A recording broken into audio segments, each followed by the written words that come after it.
70 days from now, Americans will elect someone to be president for the next 4 years.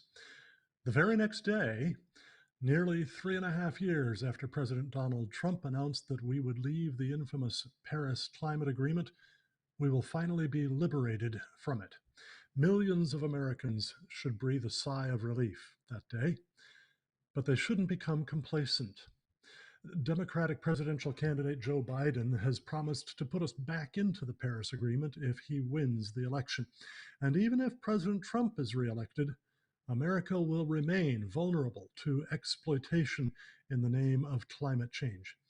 That's because despite our exiting the Paris Agreement, we remain a member of the treaty under which it was negotiated, the United Nations Framework Convention on Climate Change.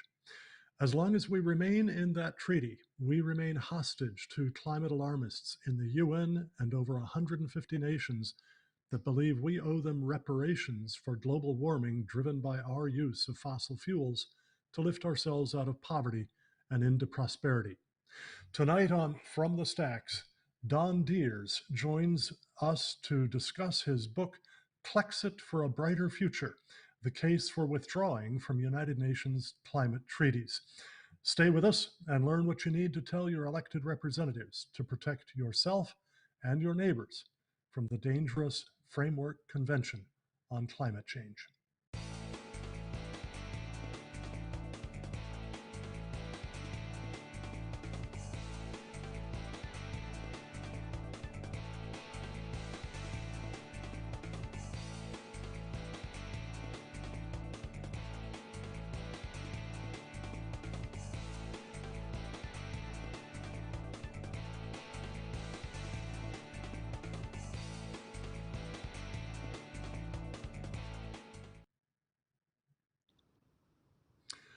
Welcome again to From the Stacks, the live stream program of the Cornwall Alliance for the Stewardship of Creation.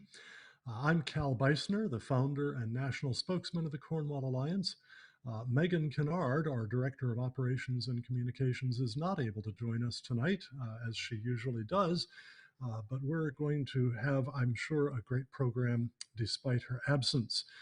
The Cornwall Alliance for the Stewardship of Creation, many of you already know, but some may not, is a network of just under 70 scholars, Christian scholars. Roughly a third are scientists, a third are economists and policy wonks, and a third are theologians, philosophers, and ministry leaders. And we work together to educate the public and policymakers on three things simultaneously and intertwined with each other. The first is biblical earth stewardship, or what we also call godly dominion, when people work together lovingly to enhance the fruitfulness, the beauty, and the safety of the earth to the glory of God and the benefit of our neighbors. The second is economic development for the very poor around the world. What are the things that lift whole societies out of poverty and keep them out of poverty long term? We find those to be, first, a set of social institutions, private property rights, entrepreneurship, free trade, limited government, and the rule of law. And second, access to abundant, affordable, reliable energy. Both of those are indispensable to lifting and keeping whole societies out of poverty. And the third is part of our work is to educate about the gospel of Jesus Christ and how the Christian worldview rooted in the Bible of a rational God who designs a rational universe to be understood by rational people made in his image and to be used by us for his glory and our benefit. This is a biblical worldview that can lift whole societies out of poverty, and that is the actual foundation of genuine science.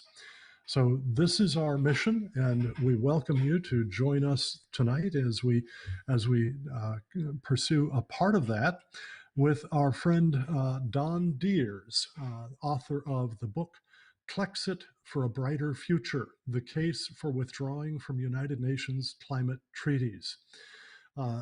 Donn is an electrical engineer and former executive with General Electric, with much experience around the world in developing and maintaining massive engineering systems for electric power generation and distribution. And he's a particularly knowledgeable person when it comes to UN climate related treaties because he has studied them in depth. And he's got, I think, some excellent insights to share with us tonight.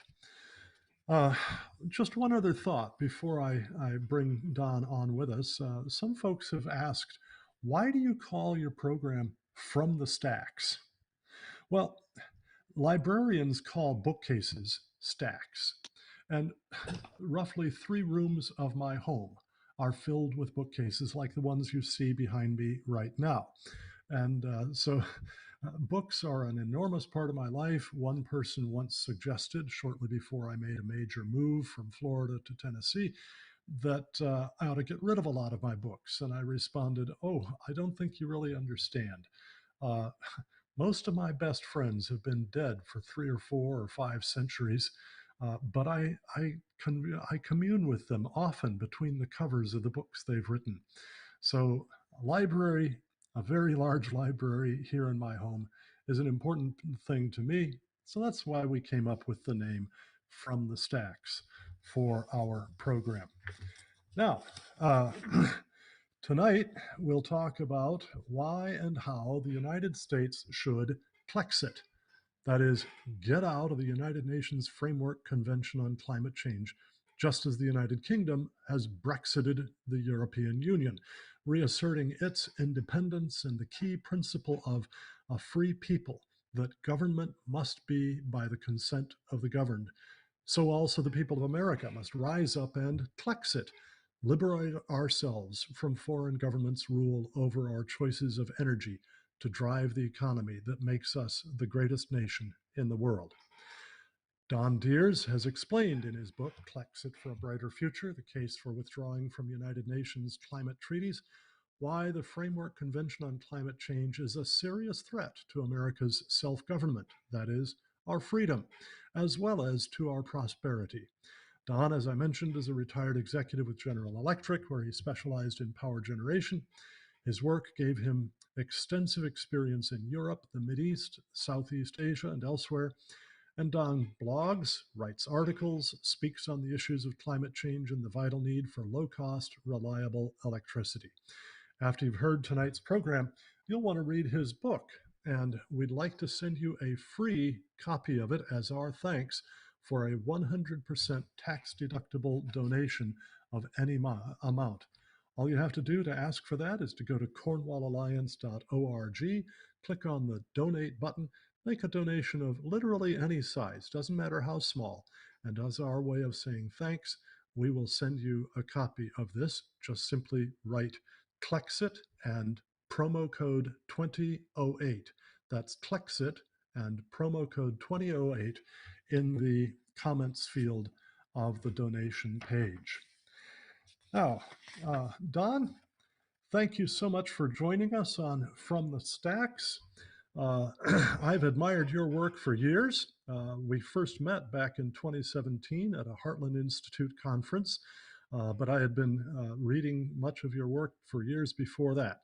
You're a no-nonsense, clear thinker who understands exactly why the demand to switch from fossil fuels to wind, solar, and other so-called renewables is a death sentence for billions of people around the world. Before we get into discussing your book, though, would you just tell our listeners briefly, as an electrical engineer, what makes wind and solar so problematic if we want to provide abundant, affordable, reliable electricity to people all over the world? After all, as their proponents say, wind and sunlight are free, and they're pretty much all over the world. So why not make them our primary energy sources? Well, Cal, thanks for having me. Glad to be here. Um, First of all, wind and solar are expensive and unreliable. Now, when you look at the levelized cost of electricity from wind, it's about 9 or 10 cents per kilowatt hour, but with natural gas, it's only about 6 cents per kilowatt hour, and with Solar, it's more like 10 to 12 cents per kilowatt hour versus, again, 6 cents per kilowatt hour for natural gas power generation.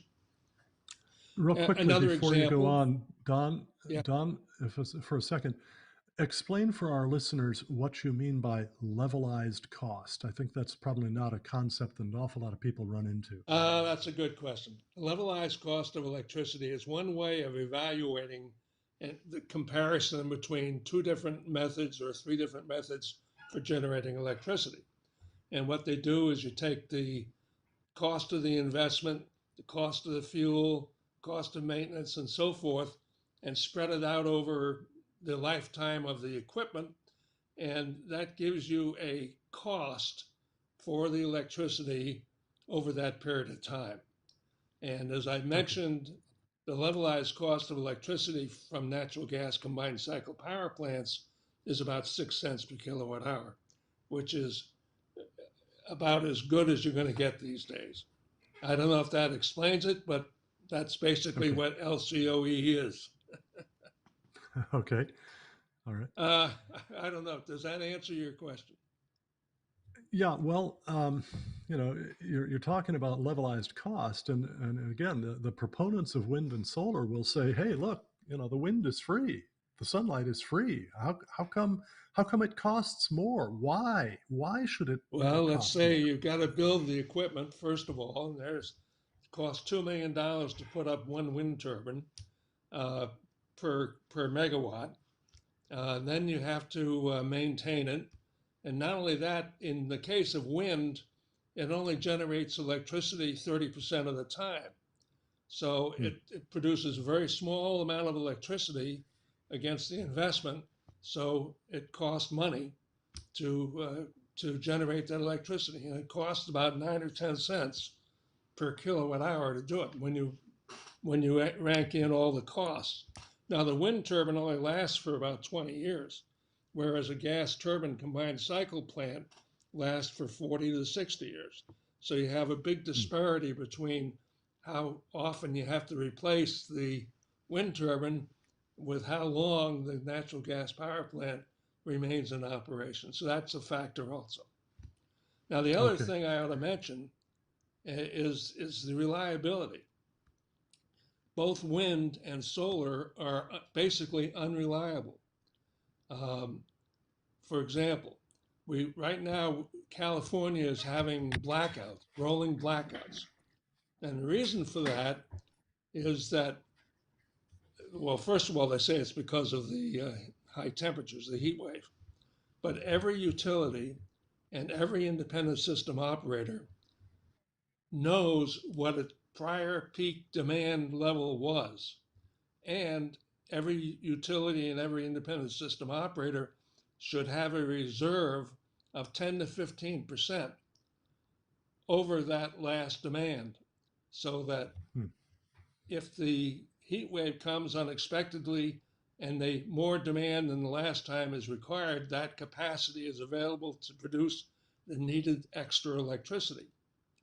Now, what's happened in California is that they've been relying on wind and solar to be that reserve capacity. But they found out that when the sun sets, that reserve capacity disappears. So and wind and solar are not reliable. And they've got to realize that in the past they could rely on natural gas and nuclear and coal to be there when it was needed. It's no longer possible to rely on wind or solar, and that's a big problem in California and will be a big problem in the rest of the United States if we continue down the path that we're going. Okay. Now, when you mentioned the levelized cost and the levelized cost for generating from natural gas is significantly lower than that from either wind or solar, does that levelized cost reflect also the cost of having to run backup of more conventional, whether coal or natural gas, for wind and solar? That is, because the wind can quit on you at any moment, because the sun is going to go down every evening, and Right. clouds can come by at any moment, and That's exactly shield the right. solar panels. We have to have natural gas or coal-fired plants running at what is called spinning reserve, so that they can be ramped up literally instantaneously anytime the power on the grid begins to go down.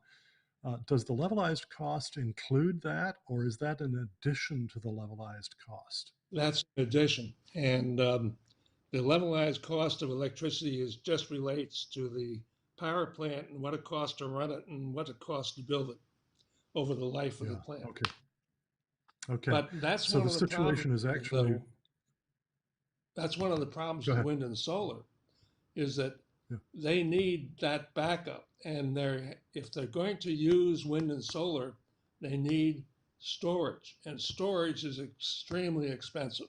And that should Yeah. really be part of the cost analysis, and it's not. Yeah. By the way, You know. it's not, and it's especially important because when they have auctions, they just Mhm. use the bid price to evaluate the auction, and the cost of that storage is not included, and so it's never Aha. accounted for when making the decision of what or where to get the electricity from. When the independent system operator decides it's going to have either wind or solar or natural gas or whatever, that cost isn't included. Somebody once explained the situation to me as kind of like, all right, if the government required you to have two automobiles for every one that you really wanted to work, one of them, an automobile that would work kind of whenever it wanted to, but not necessarily predictably, the other that would work anytime you wanted it to, but you weren't allowed to use it except when the first one wasn't working.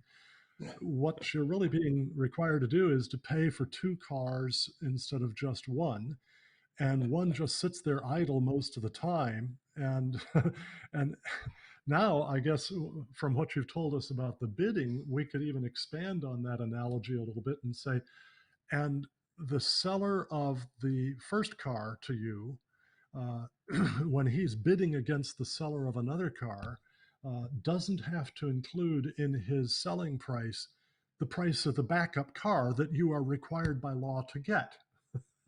Yeah, So when that's a the good wind enough. or solar when the wind or solar folks are putting a bid for providing electricity to some major grid, to Florida Power and Light or something like that, uh, when they're putting the bid out there, they can bid just on the levelized cost of their own equipment, and they don't have to mention to Florida Power and Light that FPL is going to have to keep some other generating stations running at the same time, and Well, it just doesn't make the bidding very equal, does it? well, it's even worse than that. Can you believe this? Because of the subsidy that wind and solar get, they can actually bid zero for their bid in deciding in offering to offer electricity to the grid. They can bid Hmm. zero because they're getting subsidized, which covers all their other costs. So it's even Hmm. worse. Solar and bid zero, and the other providers like natural gas, uh, they have to bid their cost. So wind and solar always win the bid when But they now, have. proponents of wind and solar, though, will respond to that by saying, yeah, but oil and gas and even coal get much bigger subsidies than wind and solar does. So how do you respond to that? Well, actually, that's another one of these not so true myths that goes around. Yeah, they get subsidies, but when you get to bidding your product, Mhm. in the case of electricity, the natural gas power plant that subsidy is long gone. It's not available for use in the bidding process. Whereas these wind, their and solar, they're they get the subsidy based on the electricity they generate. So, for example, I think it's 23 cents per kilowatt hour. I believe the wind subsidy right now is 23 cents per kilowatt hour for every kilowatt hour that they generate. So they have to win that bid in which order is to get about four paid. times which is about 4 times the cost of generating by combined cycle gas, right? That's exactly right. But they've got to get that bid. They've got to win the bid in order to be able to generate the electricity to get that 23 cent per kilowatt hour subsidy. And Hmm. that's why they bid zero or almost zero. Yeah. I understand too that although, yes, oil, gas, and coal get subsidies, when you figure that subsidy in terms of ratio of subsidy to energy provided, it turns out to be much, much lower than the subsidies to wind and solar. I mean, the total dollars given to oil, gas, and coal are higher, but the amount of energy that we get from those is many, many, many times higher than the amount of energy that we get from wind and soil and solar. Well, so there's a little bit of background that I hope that our viewers will find helpful. So let's turn to your book now. Very early on in Clexit, you name what you call two huge problems with the Paris Climate Agreement, and I'll quote them here. You say, first, there is substantial evidence that CO2 is not the primary cause of global warming and climate change. Second, it's impossible for the world to cut CO2 emissions enough to slow or stop climate change. If CO2 is actually the problem, so even if it is actually the problem, it's impossible to cut the emissions enough to slow or stop climate change. Would you, Donn, just quickly explain those a bit more for our viewers? First, what, in a nutshell, is the evidence that CO2 is not the primary cause of global warming? Well, in a nutshell, it's the sun.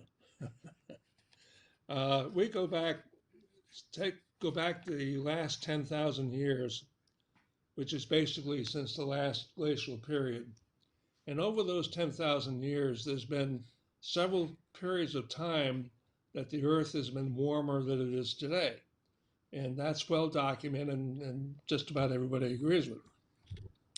And during those 10,000 years, CO2 levels remained relatively constant between 260 and 280 parts per million. So it wasn't CO2 up until the mid 1800s, it wasn't CO2 that was causing those higher temperatures. It was, in all probability, the sun. Now, the volcanic activity would probably lower temperatures at times because of the um, emissions up into the atmosphere from the volcano.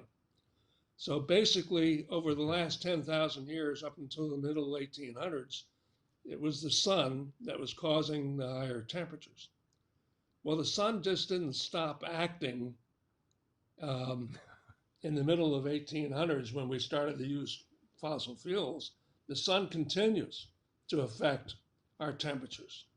And when you look at the how much CO2 we're putting into the atmosphere and how much effect the sun has had in the past, the only valid conclusion is that, yeah, CO2 has some effect, but it's not very great. The sun is the Okay. primary cause of our climate change.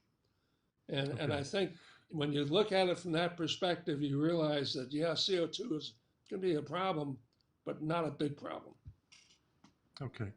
So if CO2 isn't the primary driver of global warming or climate change, I guess it would follow logically that no matter how much we cut our emissions of it, we wouldn't slow or stop the global warming, right? Well, That's then correct. what would be the consequences of our making drastic cuts in CO2 emissions? how would that affect human well-being around the world in already developed countries like the United States and in developing countries like India or most countries in Africa, Asia, and Latin America? Yeah, I think the when you look at the world and the underdeveloped countries, and you look at the problem of trying to cut CO2 emissions and stopping them from using fossil fuels or preventing them from using fossil fuels, it's a real tragedy.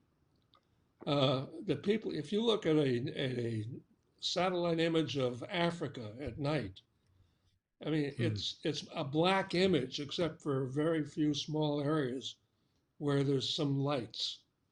So yeah. in the center part of Africa, they're using dung and wood and everything else to to feed themselves or to cook their meals or to get the water or whatever it is that they need. And it's a tragedy that they're not being allowed to use as much as much fossil fuels as they need. Now, a stark comparison here is that in the United States, we use 14,000 kilowatt hours per person of electricity. Now, that may be more than we really need to use, but we use 14,000 kilowatt hours per person. Now, in Chad, one of the smaller countries or one of the more poor countries in Africa, they Hmm. use 6 kilowatt hours per capita of electricity. That's not even enough to run a 60-watt light bulb for a couple hours a day for the year. And other Wow. countries, 30 kilowatt hours per person. Even India, which is, of course, a lot more people, but as I recall, their use is around 500 or 600 kilowatt hours per person. So that's a huge disparity. There's no reason that we should be denying them the opportunity to have the same, if not exactly the same amount of electricity as we have. There's Okay. no reason in the world why we should be not denying them the opportunity to live healthy, safe lives with the amount of electricity that they need. And that's a real tragedy. Okay. So a major part of your concern, as I understand it, is that you want to see the rest of the world's people rise out of poverty. And you think fossil fuels are an important instrument for that. And you recognize that the Paris Agreement and its parent organization, the Framework Convention on Climate Change, threaten to deprive people of the benefit of fossil fuels. How did you go from that kind of thinking, which is broad, fairly general, to writing your book, Clexit for a Brighter Future, the case for withdrawing from United Nations climate treaties? Why did you write the book? And, and how did you shift your mind from thinking in those broad general terms to, digging through the rather turgid language of international treaties? Well, basically, the UNFCCC was formed in 1992, and we ratified the treaty in the same year, basically the same year. And at the time we ratified the treaty, except for the people who live in and work around the Beltway in Washington, D.C., I doubt if there were 1 in 10,000 Americans who knew that we had signed a treaty that was committing us to do certain things. And even if they did Hmm. know that we had signed the treaty, I doubt that they had any idea what we were committing our country to do. So I wrote the book Hmm. because I was hoping to bring this information to more people so that they would understand what the commitments were that we have made to the rest of the world. Now, when we sign a treaty, we live up to that treaty. A lot of other countries don't, but we do. So when we signed that treaty, we made commitments that I think are going to hurt us, hurt our country, and not help all those other people who really need to use fossil fuels. Now remember, Hmm. the world uses, energy-wise, 85% of the energy that the world uses comes from fossil fuels. There's absolutely no way that we can absolutely eliminate the use of fossil fuels. 85% of the whole world now uses that much, and that's where their energy comes from. We just can't cut it out. So I was very concerned that our public, Americans, didn't understand what we were getting into. And that's why I kind of So, wrote the book. what would be, say, the two or three, maybe four commitments that we made under the UNFCCC that you would consider commitments that most Americans probably wouldn't have wanted to make if they had understood in advance what we were getting into? Well, the first commitment was to reduce our CO2 emissions. We've made that commitment. That's part of the treaty to work toward that end. And Another that's not thing just the that's Paris in, Agreement, it's the no, UNFCCC itself, right? yeah, right. Okay. The Paris Agreement was trying to identify how much every country should be eliminating and reducing CO2. The basic treaty says that we're obligated to work in that direction, though it doesn't specify by how much, but we're obligated to work in that direction. We're obligated to follow through on the idea that CO2 emissions are a huge problem, when I don't think they are. Now, another problem in the treaty, other countries can sue us. It's in the preamble to the treaty. Other countries can sue us if something we emit into the air floats over their country, which obviously it will. And they can sue us for whatever damage that those emissions might cause to that country. That's a huge problem.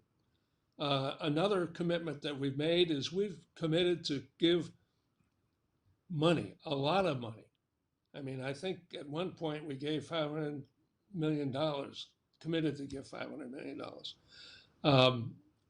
And we're committed to give that money to, of all people, China, because it is considered in the UNFCCC treaty an undeveloped country. Now, the way that works is the treaty specifies in the annex those countries that are developed, and if you're not listed there, you are an undeveloped country.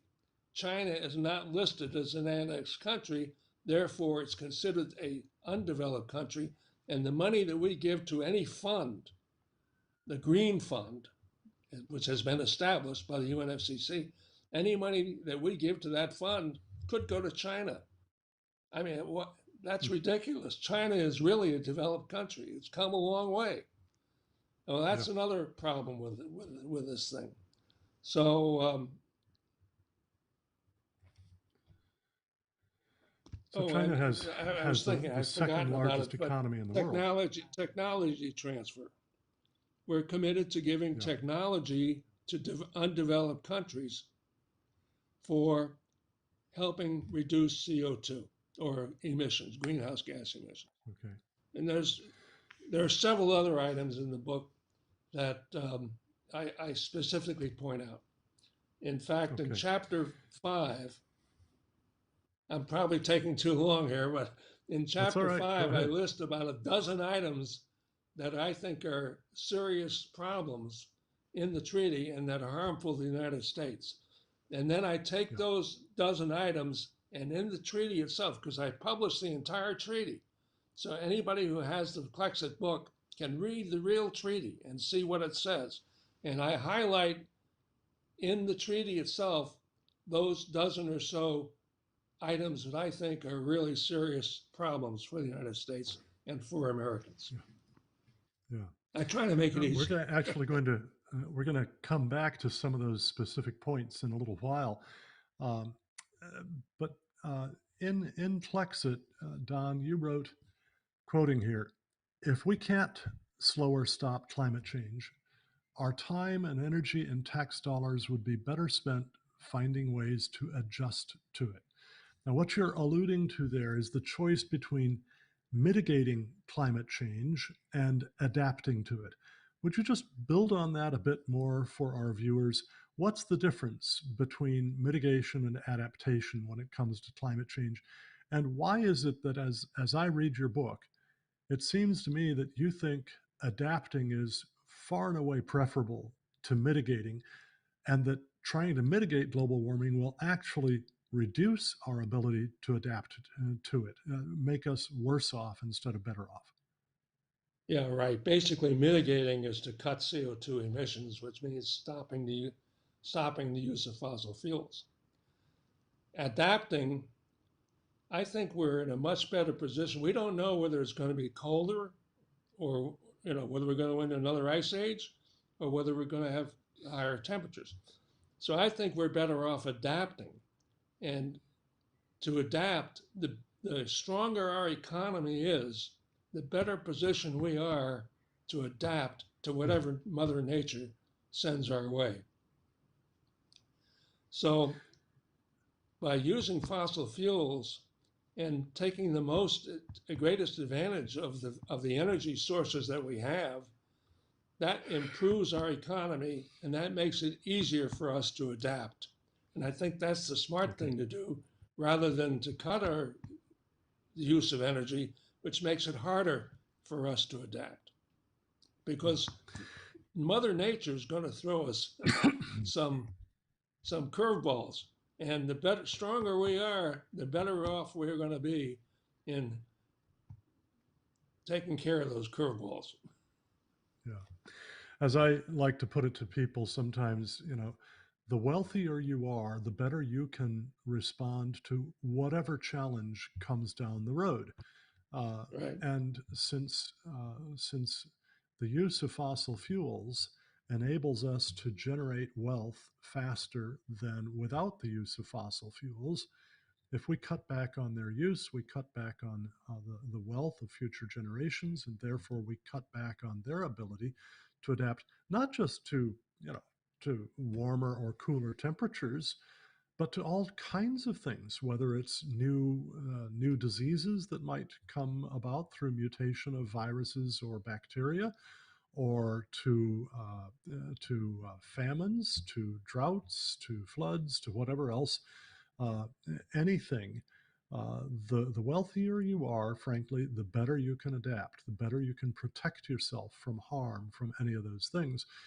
And frankly, a mandated reduction in the use of fossil fuels is going to slow the creation of wealth all around the world.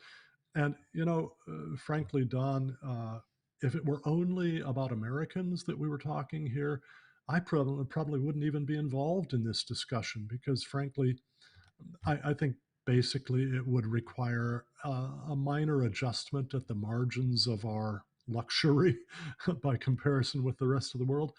But when I think about the woman in Chad, or the woman in Uganda, or in Ethiopia, who spends 6 to 8 hours a day doing nothing but gathering wood and dried dung, which she then uses as heating and cooking fuel. Uh, and I think, how in the world is she going to adapt to any challenge that comes down the pike for her and for her children?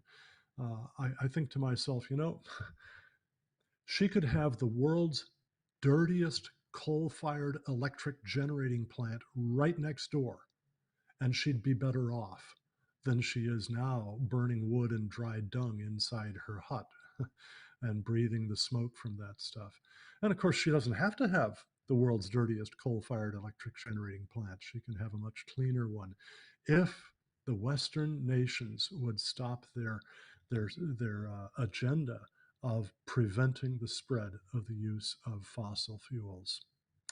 Well, so obviously, you think the United States should withdraw not just from the Paris Agreement, which we have announced our intention to do, and we're in the process. That will be finished the day after the presidential election this fall, uh, but also from the Framework Convention on Climate Change. Is that is that entirely because the treaty requires the U.S. to cut CO2 emissions, or do you have additional reasons? Well, as I mentioned, I think we have certain obligations that are not in our favor. Um, One of the things in the treaty, for example, is that if we disagree with other countries, and there's 197 countries here, uh, Hmm. and most of those countries don't think much of the United States. Let's face it. Let's be honest. Hmm. If we have disagreements with other countries, the way that disagreement is resolved, because we don't have a veto, the way that disagreement is resolved is by either a panel from the other 197 countries or from the International Court. Now, we don't even recognize the International Court, but we would that's who we would have that agreement solved by, or by a group of 5 countries, let's say, Hmm. who are not our friends. So we're under the gun. No matter what we do, if people don't like it, they're gonna jump on us.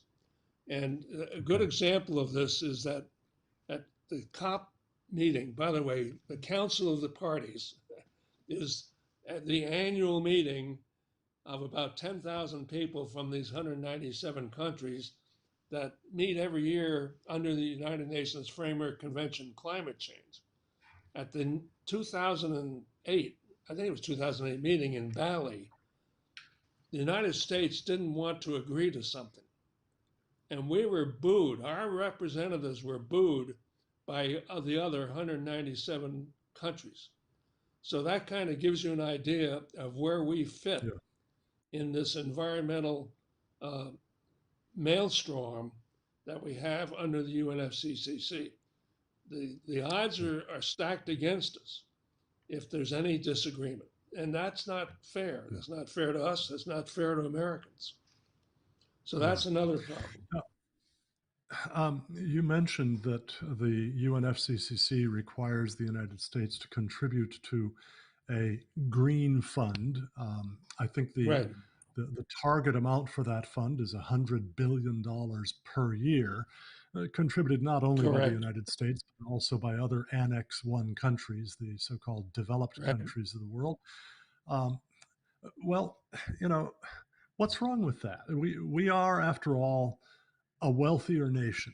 And the supporters of this argue that we built our wealth by burning the fossil fuels that put the CO2 into the air that's causing global warming and its consequences like sea level rise and more frequent and intense severe weather events like hurricanes, floods, droughts, heat waves, wildfires. Why shouldn't we pay reparations for imposing those harms on them? Well, first of all, there's a real question as to whether those are legitimate harms.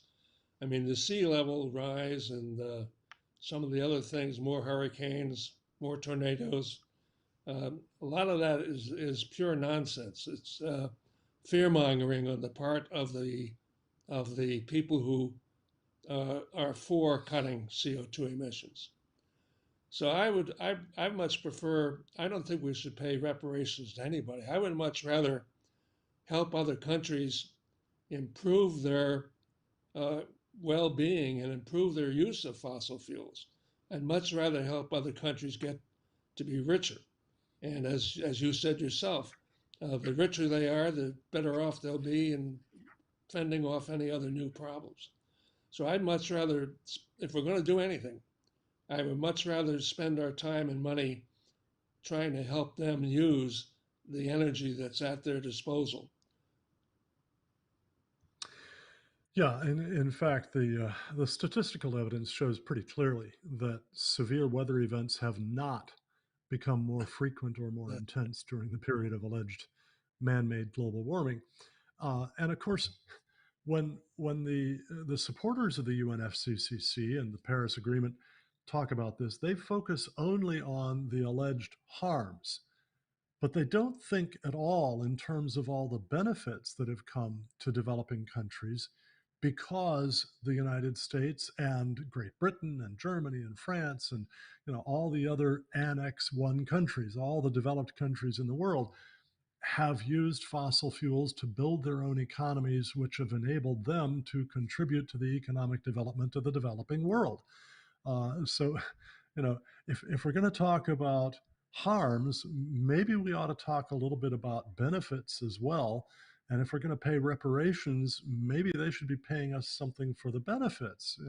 I think overall, what we need to just say is, look, you know, as a world, as a population around the world, we have all kinds of interactions, and as long as somebody is not violating the commandments, you shall not murder, you shall not steal, you shall not bear false witness, as long as people are not using fraud, theft, and violence on each other, then we should be at peace with each other, and there should be no demands for any kind of reparations. Okay, so China, though, is challenging the United States for leadership in area and perhaps in Asia and perhaps eventually in the world. It's got the second largest economy in the world. It's one of the world's leaders in technology. Much of that technology, by the way, bent toward controlling its people and spying on America and the rest of the world. But why is China considered a developing nation and eligible under the Framework Convention on Climate Change to receive money from the Development Fund to which the treaty requires the United States to contribute? Well, that was built into the UNFCCC treaty as part of the treaty. And, China is not going to suddenly agree to become a developed country in the treaty. That's not to their advantage. They love the idea of being a developing country. In fact, I suspect they would never have signed the treaty if they hadn't been considered a developing country. And that's an You know, interesting point, which we ought to remember, is that while they're developing, and as they have over the last 10 or 15, 20 years, they are now emitting a lot more CO2. In fact, they passed us on the amount of CO2 that we emit in 2008. And it's yes, projected that by 2030, they're going to be emitting at least 3 times as much CO2 as we emit. So we could cut all of our CO2 emissions. We could go to zero, and it would make no difference because of the hmm, increase in the amount of CO2 being emitted by China as it's developing. And then yeah, there's India and other countries too. So yeah, that's one of the flaws in this whole concept of the United States should cut our CO2 emissions, and the others aren't. And sooner or later, they're going to be producing 3 or more times as much emissions as we're producing. yeah. And the UN Intergovernmental Panel on Climate Change, which was formed partly under the UN Framework Convention on Climate Change, the IPCC forecasts economic development for every country in the world up to the end of this century. And for most of the countries, including the poorest countries around today, it forecasts that by about 2080 or thereabouts, 2075 to 2080, those countries will be as wealthy per capita as the United States is today. And in fact, many of them by the end of the century will be several times wealthier per capita than the United States is today.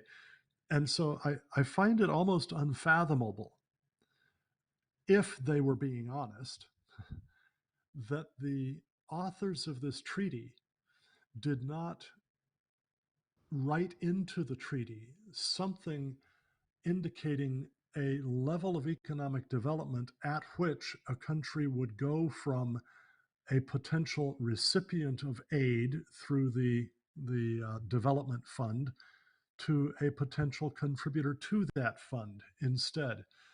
In other words, it seems as if the treaty acts as if every country is going to continue like a little child forever, And the countries that are already adults are going to have to continue paying for all those children forever.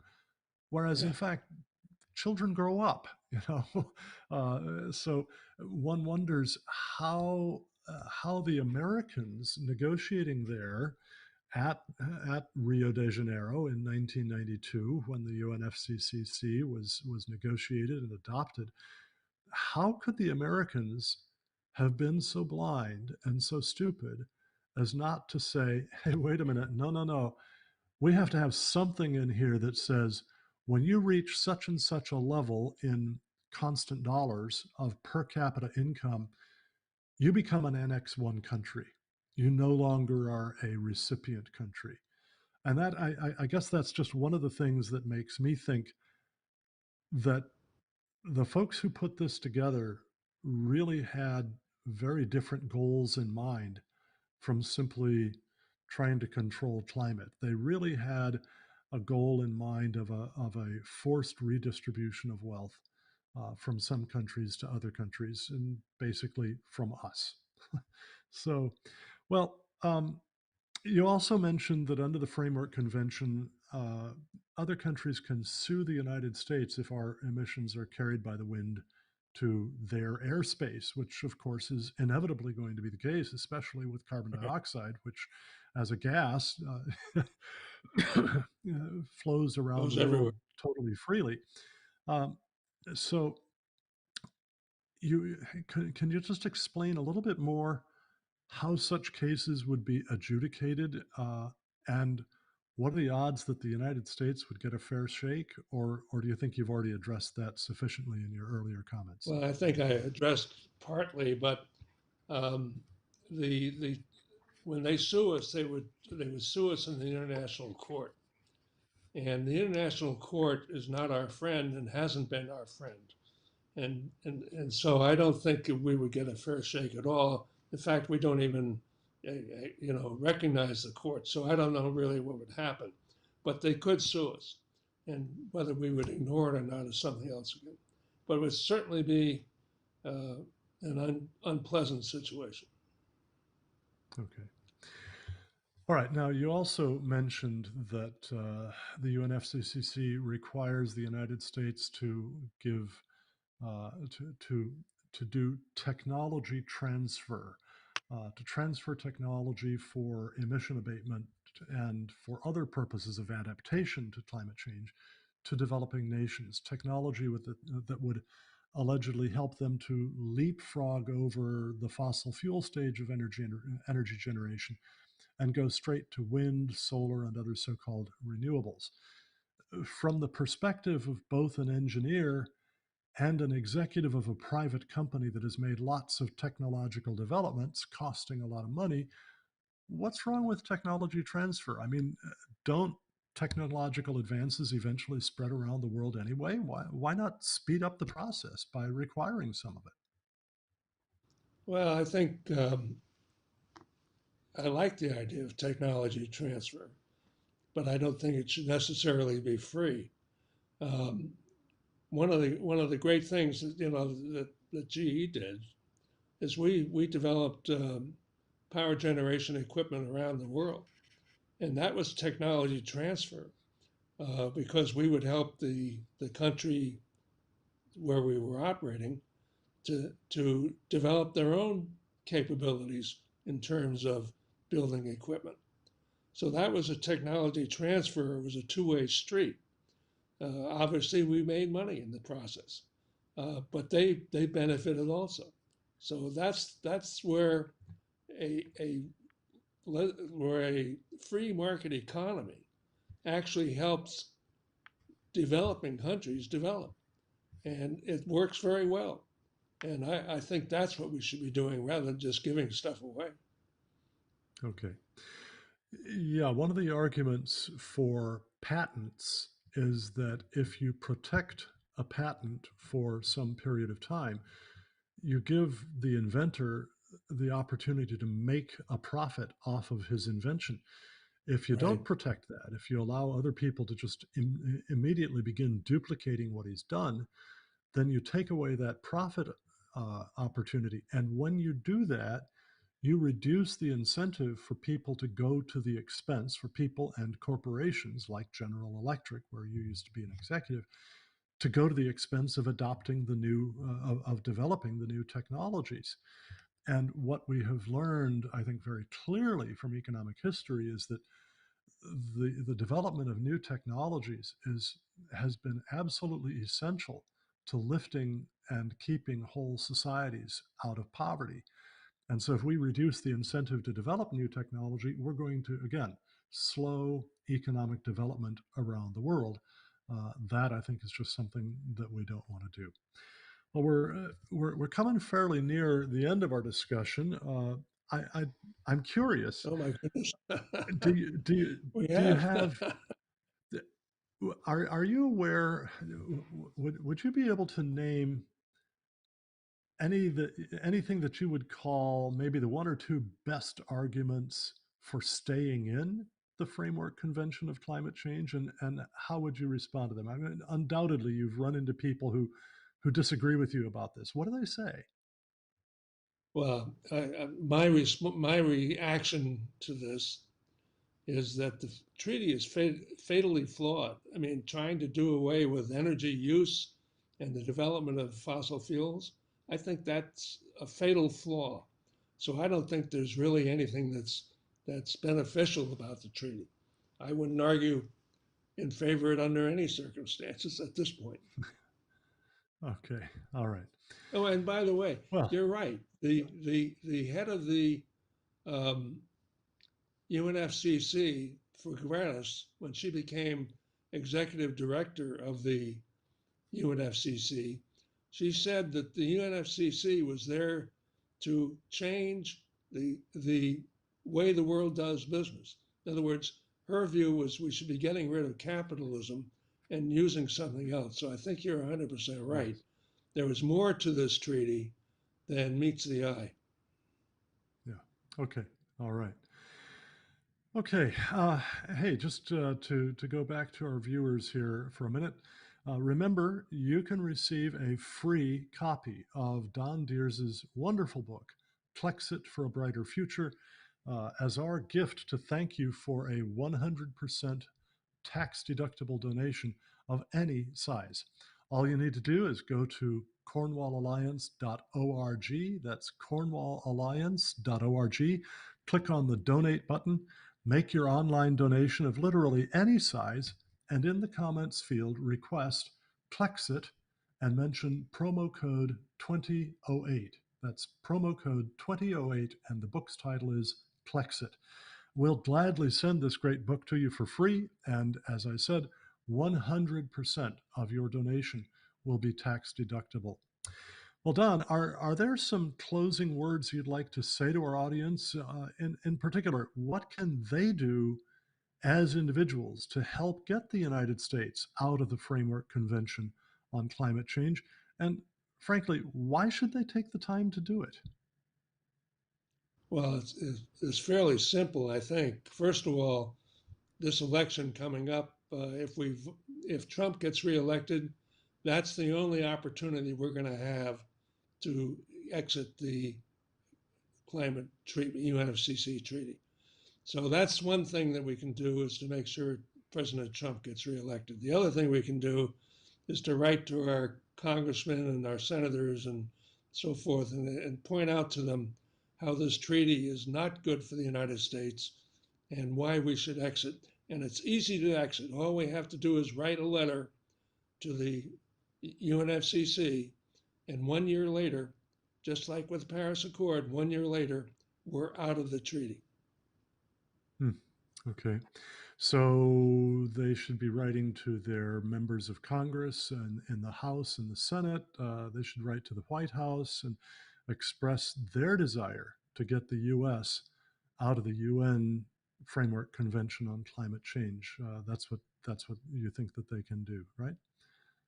Yeah, that's Yeah. about all that they can do because it Yeah. takes the president of the United States, who's responsible for foreign policy, to make this move. And I Mhm. don't think the Okay. Democrats are going to. I hate to make it a political issue, but it gets down to being a political issue. Well, Biden, of course, has already promised that if he is elected, he will bring the United States back into the Paris Agreement, which, of course, is a Right. part of the UNFCCC. So there's no way that he would take us out of the Framework Convention. So now you do have another book on the way. What can you tell us about that? Well, it's the book is called The Looming Energy Crisis, and it explains why the process for deciding what electricity is put on the grid is fatally flawed.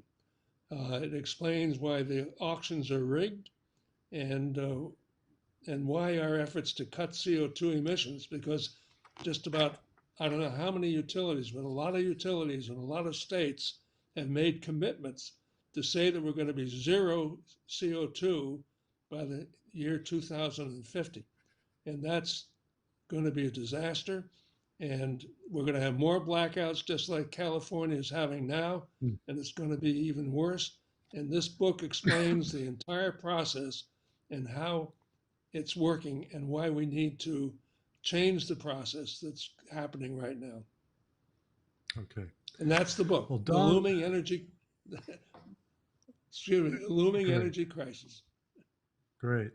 Donn Dears, thank you for joining us this evening to share your expert knowledge of climate change and climate and energy policy and why the United States should withdraw from the UN Framework Convention on Climate Change.